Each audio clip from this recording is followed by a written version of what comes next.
Monsieur le Président, bonjour. Bonjour. Voilà, vous êtes le président national de l'Alliance nationale pour le changement, ANC. Vous êtes candidat lors des élections locales. Vous êtes élu aujourd'hui maire de la commune du Golfe 4. Vous avez pris fonction. Dites-nous, en quelques mots, comment est-ce que ça s'est déroulé? Vous voulez parler des élections locales? Oui. Les élections locales ont conduit à une grande frustration. D'abord, la manière dont les élections ont été organisées. Dans le désordre, vous savez ce qui s'est passé s'agissant du fichier électoral. Pour s'inscrire, c'était la croix et la bannière. Et donc, beaucoup de gens n'ont pas pu s'inscrire. Ceux surtout qui sont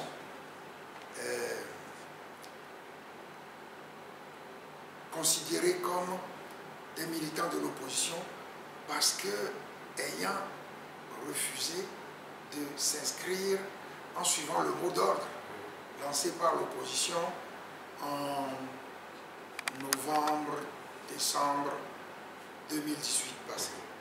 Et donc, lorsque, finalement, pour les élections locales, on a rouvert l'enregistrement, l'enrôlement des électeurs, ils se sont arrangés, les autorités se sont arrangées pour n'enregistrer qu'une infime partie de ceux qui n'étaient pas enregistrés en 2018. Le résultat, ajouté à la fraude électorale massive et qui maintenant est banale au Togo, vous obtenez des résultats mauvais pour l'opposition.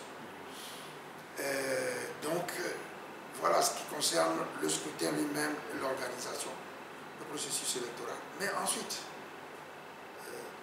je dois rappeler que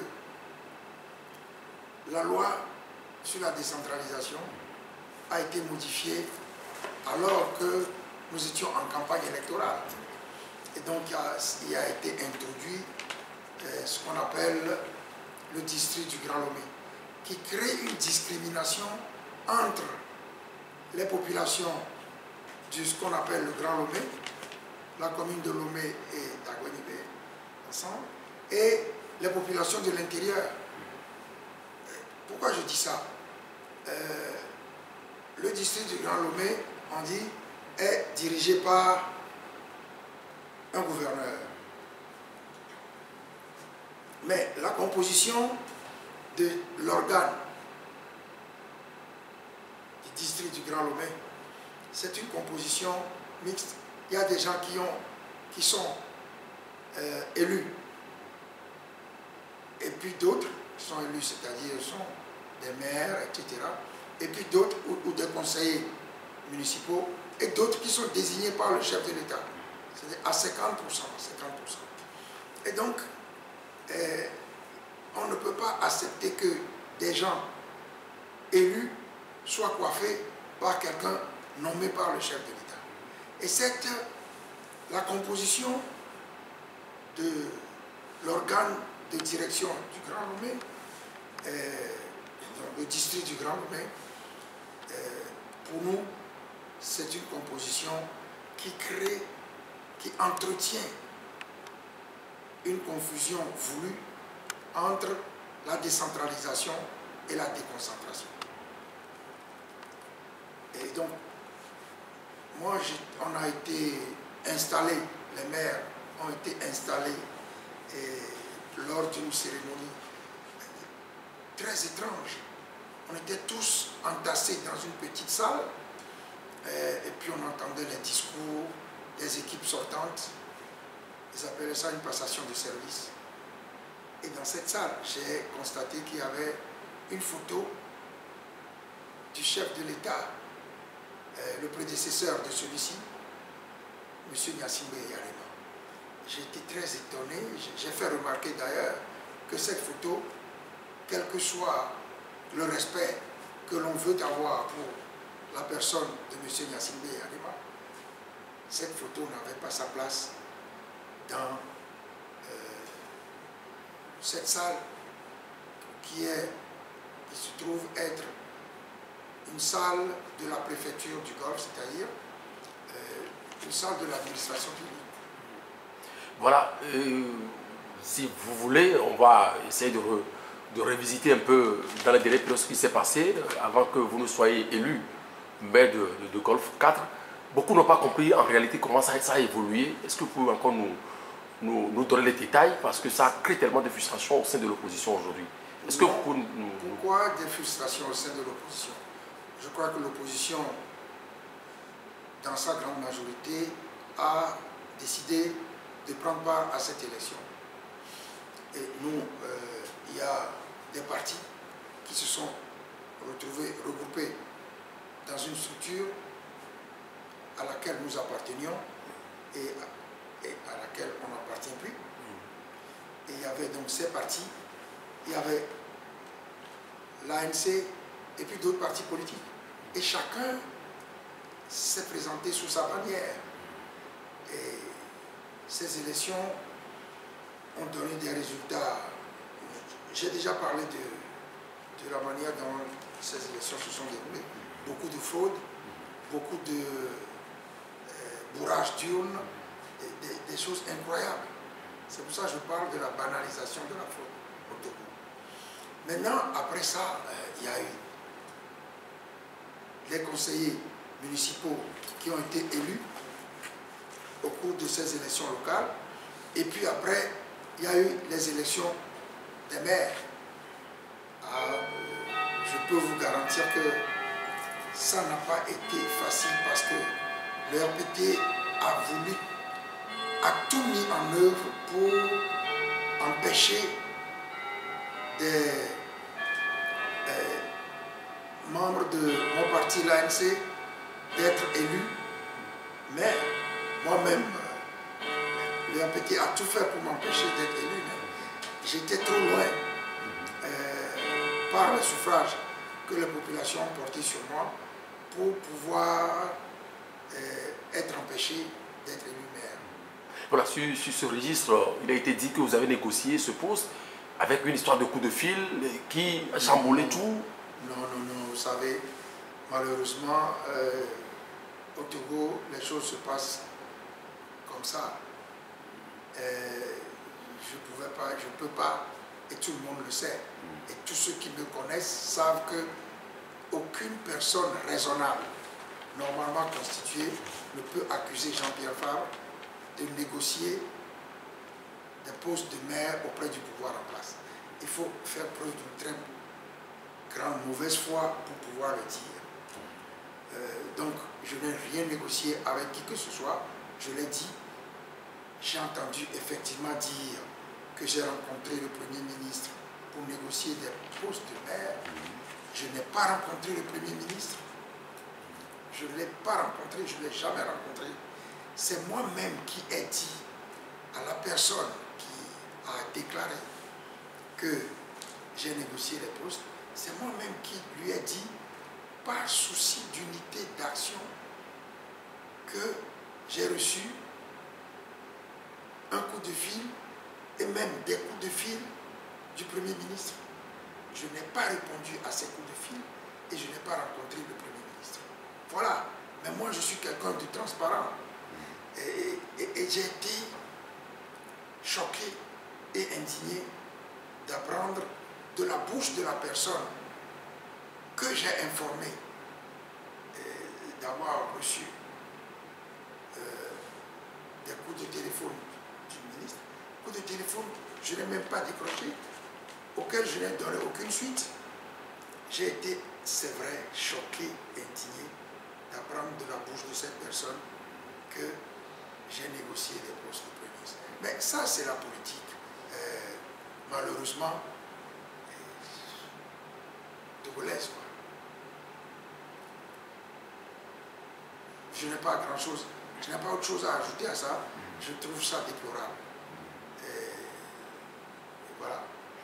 Cette situation ne crée pas une division entre vous aujourd'hui et vos amis d'hier par rapport à comment est-ce que ça évolue? Non, je suis quelqu'un de... Il y a l'objectif que je poursuis, qui transcende tout. Et donc, évidemment, je n'ai pas été content de ça. Mais qu'est-ce que vous voulez faire? Moi, je suis quelqu'un de favorable à l'unité d'action. Et donc, nous avons besoin d'être ensemble pour mener des actions, pour exercer les pressions nécessaires pour l'amélioration du cadre électoral. Pour, par exemple, obtenir des réformes sur la liste électorale, la CENI, la Cour constitutionnelle, l'authentification du bulletin de vote, parce que quand on parle de bourrage d'urne, la parade, le remède, c'est l'authentification du bulletin de vote, c'est-à-dire les bulletins sont signés par les membres du bureau de vote derrière pour bien montrer que le bulletin les bulletins sont issus du bureau de vote dans lequel le vote a été émis. Et tout bulletin provenant de l'extérieur qui n'aura pas la signature sera invalidé. Donc il y a, et puis la publication bureau de vote par bureau de vote des résultats des élections. Toutes ces choses nécessitent que nous menions des actions ensemble pour exercer la pression nécessaire pour les obtenir. Donc, évidemment, je ne suis pas très content, mais on a besoin de travailler ensemble. Voilà. Pour ce qui concerne l'unité d'action de l'opposition, on va y revenir tout à l'heure parce qu'il y a certains qui parlent de la candidature unique, il y a d'autres candidatures stratégiques, candidature unique, on va y revenir. Mais sur l'autre volet dont vous avez développé, on parle aujourd'hui de gouverneur pour le Grand Lomé. Comment est-ce que vous allez s'y prendre en tant que leader de formation politique, élu maire du Golfe 4? Nous allons travailler nous allons démontrer que cette nouvelle disposition introduite pendant que nous étions en campagne et les nouveaux éléments introduits par le gouvernement au cours du Conseil des ministres de la semaine dernière, nous allons démontrer que manifestement ces dispositions violent la Constitution. Et donc, il faudrait les supprimer. Voilà. Sur cet angle, est-ce que vous, au niveau de l'opposition, vous allez parler d'une seule voix ou la... J'espère. Mais qu'est-ce qu'on appelle l'unité d'action? On n'a jamais dit que les partis doivent fusionner pour travailler ensemble. Sinon, créons un parti unique de l'opposition. Nous avons des sensibilités différentes. Mais nous devons travailler ensemble. Il faut travailler avec la plus petite chose qui nous unit. C'est l'objectif que nous poursuivons d'obtenir l'alternance et le changement. Maintenant, se fondre dans des entités, ça ce sont des rêves de gens qui ne savent pas ce que c'est qu'un parti politique. Et je pèse bien mes mots. Parce que certaines propositions venant de certains collègues de l'opposition me font penser que des gens ignorent ce que c'est qu'un parti politique, les sacrifices qu'il faut pour maintenir un parti politique en l'état, faire en sorte que le parti vive, tous les sacrifices qu'il faut. Donc quand on fait certaines propositions, on a l'impression que les auteurs de ces propositions ignorent réellement ce que c'est qu'un parti politique. Que le parti politique est le seul habilité à dire qui peut ou non être candidat en son sein. Personne d'autre n'impose à un parti politique, qui qu'il soit. Je dis personne d'autre, qui qu'il soit, ne peut imposer à un parti politique un candidat pour une élection. Et je crois que tout le monde le sait. Je ne vois pas pourquoi on perd du temps en vaines querelles, en polémique inutile. En polémique inutile. Moi, vous savez, réellement, on a laissé les gens s'exprimer Parce que c'est inutile. Qui peut imposer à un parti politique qui va être candidat de ce parti? Personne. Voilà. Les partis ont des statuts, des règlements intérieurs, etc. Quelle sera aujourd'hui votre attribution en tant que maire dans le Golfe 4 ou en dehors de votre zone de compétence? C'est-à-dire? Qu'est-ce que vous aurez à faire? Seulement la signature ou vous allez contribuer? Parce que quand vous prenez... Vous savez, si vous suivez bien l'actualité, vous avez appris que le Premier ministre ayant lancé un appel d'offres international pour la construction du marché. Vous avez réagi? De Lomé. Je lui ai répondu en disant que le marché de Lomé, à Daoulato, le grand marché, se trouve sur le territoire de ma commune. Et que l'article 182 du code de la loi sur la décentralisation dit bien que la construction et la gestion des marchés relèvent de la compétence propre des communes. Donc, c'est un combat. Vous connaissez le régime qui régente le Togo depuis plus de 50 ans. C'est la pratique permanente de l'arbitraire. Donc nous devons, c'est un combat de tous les jours. Et donc moi, ce que je dois faire en tant que maire, en m'occupant des infrastructures, des écoles, des marchés, des infrastructures sportives, beaucoup de choses, des routes, etc. Tout ça, nous allons le faire. Maintenant, si nous nous heurtons à des difficultés, comme je le dis, nous allons le faire savoir. Si on veut nous empêcher de travailler, vous savez, je sais très bien ce qui se passe. La décentralisation, en vérité, c'est à destination de la communauté internationale. Comme toujours, tout ce qui se fait au Togo, c'est de la ruse, c'est de l'artifice. Le pouvoir ne tient pas à se dessaisir d'une parcelle de son pouvoir. Vous voyez, le RPT UNIR est une dictature militaire à façade civile, ne tient pas à céder une parcelle du pouvoir. Et donc, je crois que sous la pression de la communauté internationale, vous vous souvenez des 22 engagements signés avec la Commission de l'Union européenne en 2004, le 14 avril 2004. Ces 22 engagements disaient quoi? Engagement numéro, je ne sais plus, 3 ou 4, engagement d'organiser des élections locales dans un délai d'un an. 2004, 2019. 2019, 15 ans. Et en vérité, ils n'ont jamais cherché à organiser ces élections. Puis après, ils ont semé le désordre, ils ont créé le Grand Lomé, ils ont morcelé la ville de Lomé en 7 communes, etc. Et donc, avec un découpage, des fois communautaro-ethnique. Et bon, c'est le pouvoir RPT. Et il faut s'armer de beaucoup de patience et de détermination pour affronter ce pouvoir. Je ne cherche pas, moi, à me débiner en racontant des choses. Je suis connu comme je suis, un combattant, et je continue.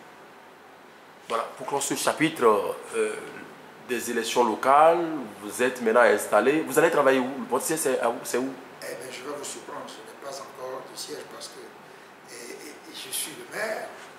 Ils nous ont attribué le siège de l'ancienne délégation spéciale de Conakry, un quartier de pas loin d'ici. Et il manque de locaux. Il y a un bureau pour le maire, un bureau pour une secrétaire, et puis c'est tout. Même la salle de réunion du conseil municipal n'existe pas. Et donc, aujourd'hui, j'ai eu des discussions avec un secrétaire général qui m'a été imposé. Et pour commencer les démarches pour utiliser provisoirement des locaux appropriés aux réunions du conseil municipal. Donc, pour le moment, nous attendons. On a appris que c'était la direction des services techniques de l'ancienne mairie centrale, ou bien on m'a parlé aussi d'un autre local, d'un autre bâtiment, mais pour le moment, ce bâtiment ne fait pas l'affaire. Voilà. Ce constat que vous faites là, c'est seulement au niveau de votre commune ou bien ailleurs? C'est pratiquement la même chose. Je pense que la commune Golfe 4 est la plus mal lotie. Dans certains endroits, les locaux sont suffisants, mais c'est vétuste et mérite une grande restauration.